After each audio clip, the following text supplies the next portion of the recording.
Swayam Prabha. Digital India. Educated India.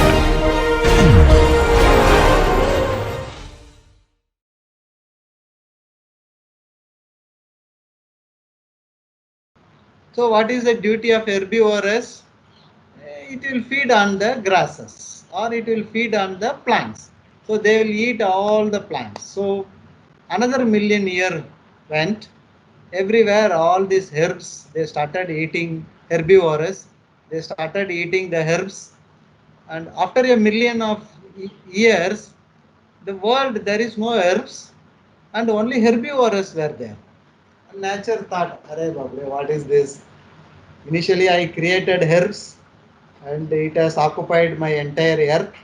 Then I created herbivorous. It has occupied my entire earth.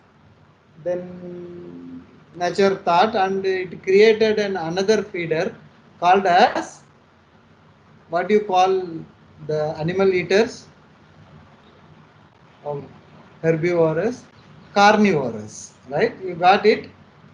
Like lion, tiger, all animals. So they don't eat herbs, but they eat the animals which feed on herbs. So another million years gone, it took the earth for equilibrium. Earth comes to equilibrium in thousands and thousands of years for any variations. So after that earth, there were no herbs, no herbivorous, and everywhere it is carnivorous. And nature got fed up, right? How long this will go? Now it has to create another super creature which will feed on this carnivorous. Then nature thought that I should put a full stop for this. Then nature has created living being called as human being, right? That is we the people. To our knowledge or to anybody's knowledge, human being is the best creature created by nature. There is no better creature on this world than the human being. And the repeatability is almost zero. You cannot find like Jyoti Prakash anybody else in the world, or like Anuj, or like or Shantanu. It's a unique, right? And even the minute details are uniqueness of the uniqueness. That means nature has taken a lot of time to create human being. And to our knowledge, nature has not created any other better creature than human being. And then it took millions and millions of years for the earth to come to an equilibrium where you have all natural resources, air, land, water, fire, and then you have certain amount of herbs, you have certain amount of herbivorous, you have certain amount of carnivorous, and certain amount of human being. We call ourselves as omnivorous. Depending upon either I can eat only herbs, or I can eat only herbivorous, or I can eat only carnivorous, or I can eat my own cannibals. So now this is the equilibrium of the nature on this earth, and it's happening for millions and millions of years. And one of the fellow, he went and he asked the nature, and he created nature. What will be your next creation? Suppose over the period now man has become very greedy. Now the population is almost 600, 700 billions. What will happen if every resources or every living being, every animal, everything is lost and only human being is there? What will be the creature which will come and destroy human being? Then nature said, Baba, I am fed up in creating and another living being which can control human being. I forget that there is a first resources which I have created for the creation of the water, creation of the earth, that will control the human being. and nature said that human being will name it water, and I made the water such that a natural resources which cannot be created. He can convert water from one form to another form. Water is the only substance which is available in all three matters, in liquid state, gaseous state, and liquid state, whatever the natural materials, right? And I have not taught him the technique of creating the water, but I have taught him the management of water. Nature said, Baba, this is the water available for you. You manage and live within your constraints. Manage, then nowadays everybody knows what is the meaning of management, right? Any word you can break, right? Management is man plus age plus mentally man using it. That means as the age increases, the man mentally analyzes the problem and try to solve the problem. That is what we call it as management. This word is there in all engineering. Can you say any engineering where there is no management? Construction management, water resources management, structural management, material management, financial management, house management, family. So management is part and participle of our living. God said that I have asked this man to manage this water without destroying. But in engineering, how do you manage this water? There are three ways, right? One is called technically efficient way, right? Then technically effective way, and then technically economic way, right? These three are the three gateways to manage this resource water, so that human being will live in this equilibrium condition for next million of the year. But normally we fail in management, right? Everybody fails, especially all managements we fail. That is what we call it as crisis. What happens when man fail in this three way of managing the water? So what will go? The TA will go from this water, and what is remaining? It's only war. That's why people said that if at all there any third world war, it will be only due to water. There are only two groups in this. One is the group which creates the problem, and the second is the group which shoots the problem. Problem shooters, I should be very strong, very aimful, and perfect. That is why we study this subject hydrology and water resources engineering. Okay, so this is about introduction to our subject. So whatever the slides which you have seen, that's only an introduction to our hydrology and water resource engineering. The actual subject technical introduction starts from here, right? Quickly we will go through this, right? I think I was telling from long time, hydrology is nothing but hydro plus logy. Hydro is a Greek word. Hydra means water, and you know logy. Logy means logical study or knowledge. So hydrology is the availability of water on the earth, above the earth, below the earth, and how this water is distributed on the earth, and how it circulates from one form to another form. That is what we call it as hydrology, right? So it's the study which deals with circulation, occurrence, collection, distribution of water on the earth atmosphere. Okay, so mostly it is about water in the streams, rivers, lakes, rainfall, snowfall, water available on the earth. We are not going to study any properties of water, all these things here. But you must know the knowledge of water in field of hydraulics and fluid mechanics, right? And as I said, we cannot create water. So hydrology is an interpretational science. And if I want to interpret anything, example, suppose if I want to interpret the characteristic of our Shantanu, I must know some information about him, right? And in engineering, we call this information as the data because it is in the form of numbers. If I want the data, then I have to quantify each and every process in that hydrology. That is what we call it as measurement.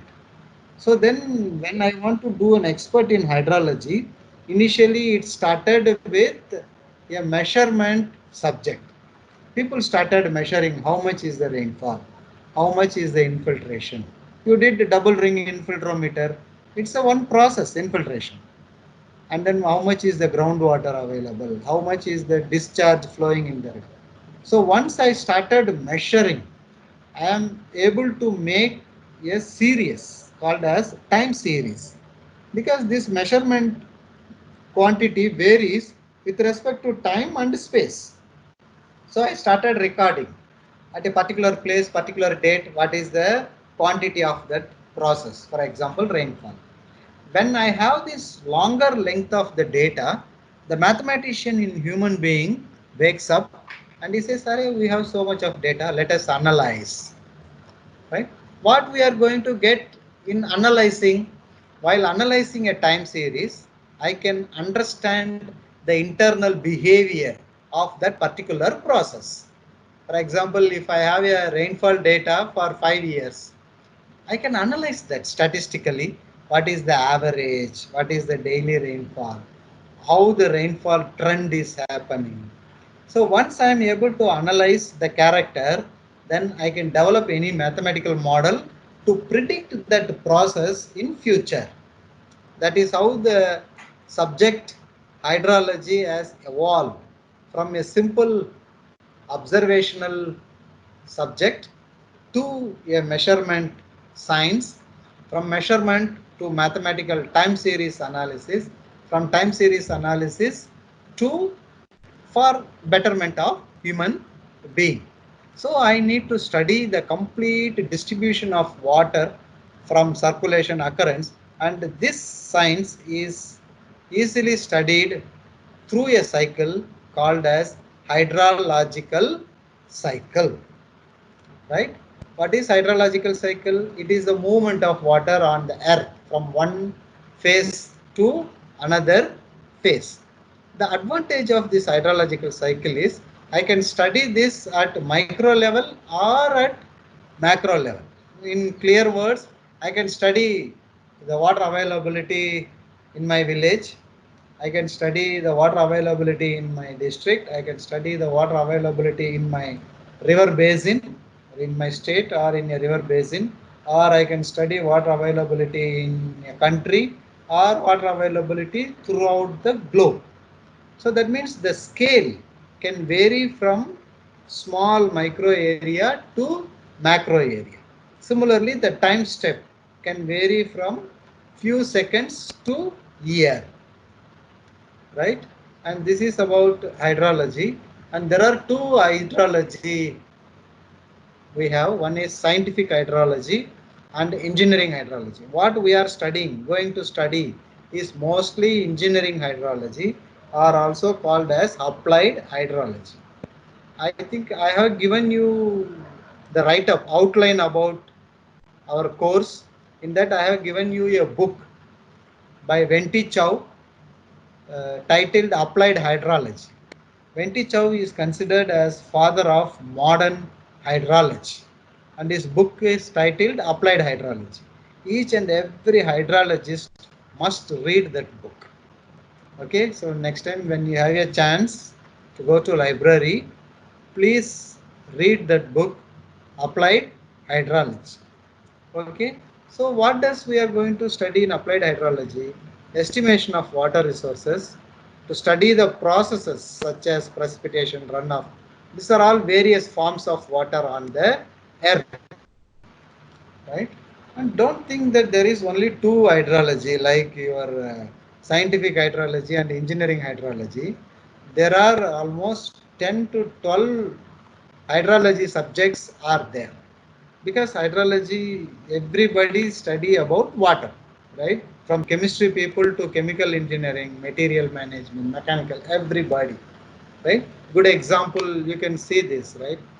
Chemical sciences, they study chemical hydrology, wetland hydrology, urban hydrology, transportation hydrology. They want to design the road so that no water stands on the road, right? That is transportation hydrology.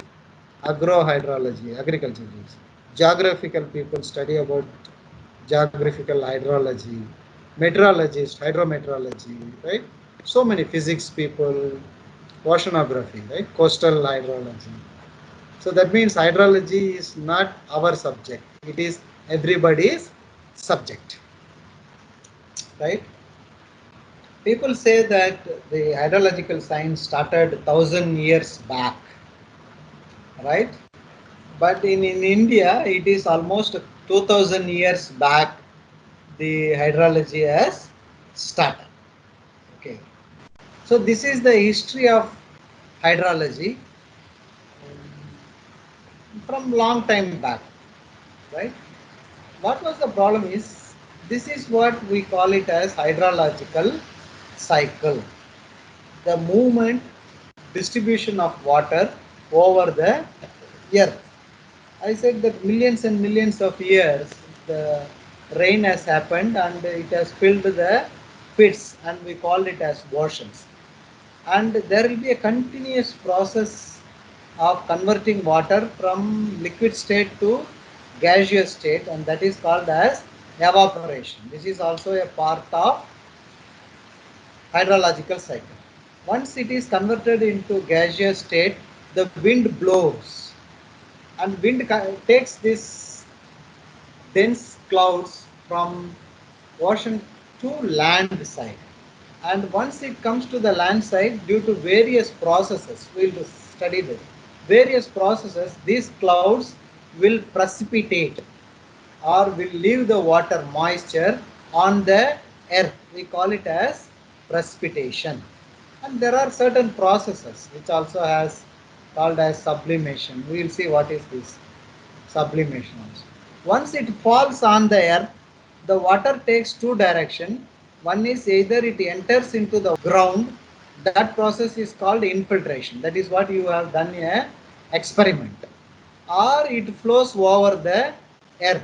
The volume of water flowing over the earth is called as surface runoff. The water which entered into the earth through infiltration takes two direction. One is deep vertical flow called as percolation and it joins with groundwater. The second one is a horizontal movement of water below the earth. We call it as seepage. So this seepage water, depending upon the slope of the earth, may come out of the earth and we call it as springs, right? Eventually all the springs again will join.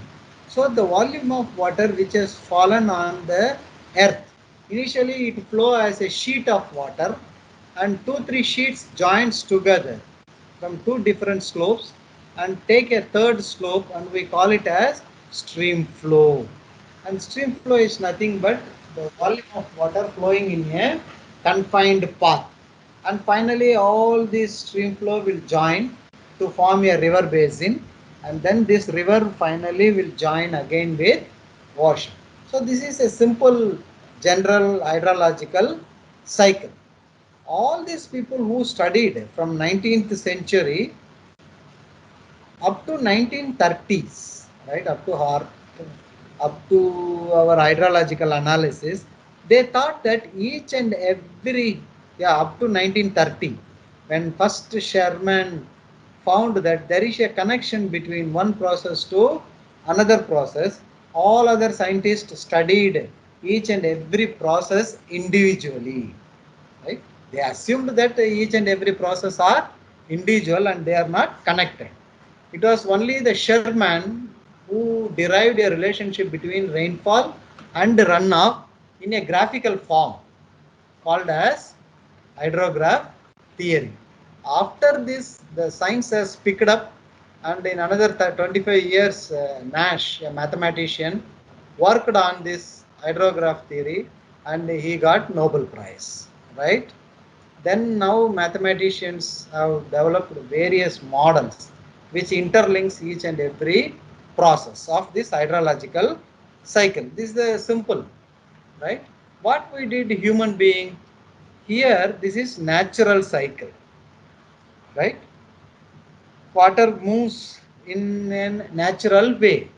As a human being, what I did, my demand is increasing, so I have constructed a dam to store this surface water. So thereby I have disturbed the equilibrium, and it takes several years for the nature to overcome this equilibrium, especially in the upstream as well as in the downstream, more in the downstream, right? So this is intervention of human being on this natural cycle, right? And for an hydrologist, this is how we represent the hydrological cycle, called as schematic representation of hydrological cycle. Our input to our hydrological cycle is rainfall, but this rainfall receives moisture through evaporation. That's no problem. So this rainfall has different processes all together joins, and there will be certain laws, and finally I get the output as the runoff, and this is surface runoff, and this is the water which flows over the below the ground, and we call that as subsurface runoff. Eventually both joins as runoff and joins in the ocean. This is global hydrological cycle. That means earth, above the earth, and the ocean system. And there is a exchange of water from one system to another system through process called precipitation and evaporation. Right? This is the global water balance. I think this is available in net also. How much is the precipitation happening? How much is available in the atmosphere, right? As atmospheric moisture, how much is the evaporation, right? How much is in dynamic circulation, how much is in static, right? Then when it falls on the earth, right? I don't need to show this because this you might have studied in any general presentation. What is the total volume of water on the earth? 97% is 96.5% is water, right? But it is in ocean. 97, remaining 30%, 3% only it is fresh water, or exactly 2.5%. And this 2.5%, 70% is in glaciers and 30% is in groundwater. So only 2.5% of global water availability. In that, 1.2% only is available as fresh water in lakes and reservoirs. This 1.2% of 2.5% of 100%, right? We have ground ice, right? Lakes, 20%, rivers, you can see only 0.49%. That means very minuscule quantity of fresh water is available for human being. Right? Anyway, people have started exploring this ocean water availability, converting it into a potable water. I think I no need to show. These are all how the volume of water available on the earth is distributed in different ways, right? In oceans, groundwater, soil moisture, polar ice, lakes, marshes, rivers, all right, total water. These are all in terms of estimated quantities. The right or wrong, it's a balance. And we will see that balance. Why we need to estimate these different quantities? right? I will come to this. So, but now we are not going to study about global hydrological cycle. We are going to study only about Earth system hydrological cycle. In the Earth system itself, there are three components: land, subsurface, and aquifer. Out of this also, we are going to study only the land system. Okay. So this is about hydrological cycle on the earth. This is what we are going to study. But there are so many problems. We say that it is a cycle, but all water molecules will not pass through all processes. For example, a rainfall in the ocean. So it has started its life from the ocean and ended it in the ocean without going through this process of precipitation, infiltration, runoff, subsurface, all these things. So there is no use of it. So our model should be able to predict that quantity. And there are certain other process called sublimation where water directly moves from gaseous state to solid state. No use, right? They are called as short circuit. The second important problem with hydrological cycle is the time of occurrence of each processes. We can say that today it will rain, but we cannot say how much it will rain, how long it will rain, what will be the depth of rainfall. That is what we call it as time of occurrence, intensity and frequency of each processes. Okay, these are all the problems with hydrological cycle. And just for your knowledge, all these things happens in our hydrological cycle. I told liquid water is the only substance which is available in all three forms. So it can move from gaseous state to solid, gaseous, that is called deposition, gaseous to liquid, condensation, liquid to gas, vaporization, liquid to solid, freezing, solid to liquid, melting, solid to gas, that is sublimation. All these processes happen in our hydrological system. Okay, why I need to study this is just I said prior to 1970s each process are considered as independent. Now everybody thinks it's an integrated process. This has led to a budget like your union budget or your house budget or your hostel budget, right? Mess budget. The main idea of studying all these hydrological processes is to do an hydrological budget. I have certain amount of inflow on this land given area and I have certain amount of outflow. My inflow is rainfall, outflow is runoff. Something is either stored or something is got washed off. And this is what I can use when the inflow is zero and the outflow is zero. That is called as storage. So I is average inflow between two time steps minus outflow between two time steps 1 and 2. This time step varies from minutes to annual. Delta S by delta is change in storage of water available within the time period of delta T. This is discrete way of expressing my budget. And this is continuous way of expressing the budget in integral form. This one considering only two process, inflow and outflow. If I consider all hydrological processes like evaporation, precipitation, evapotranspiration, groundwater flow, this is my hydrological budget. And this is what everybody is trying to solve for each and every piece of land for two scales, right? For spatial scale and temporal scale. The spatial scale varies from a small drainage basin to globe and temporal varies from an hour to year depending upon my objectives. I can do this water budget for hour, daily, weekly, 10 daily. And this is what we call it as a river basin or a watershed.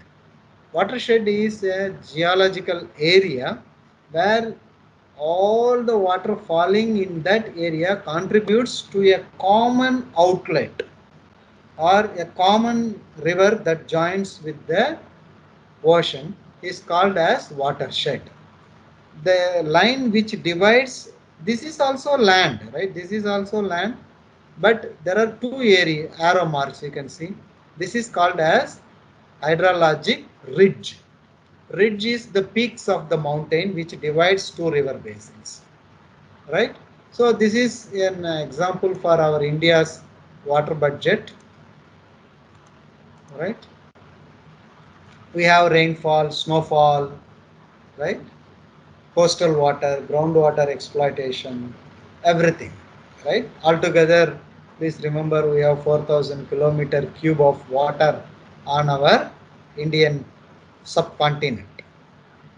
Okay, so this is about various introduction, but before going into precipitation, precipitation is the rainfall. There are two words in atmosphere. They are called as weather and climate.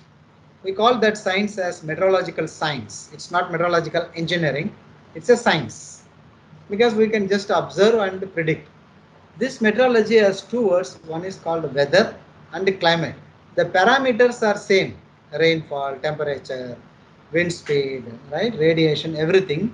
But if I predict, observe and analyze this parameter with small time step, small time for shorter duration, next week, tomorrow, day after tomorrow, then I call that subject as weather studies.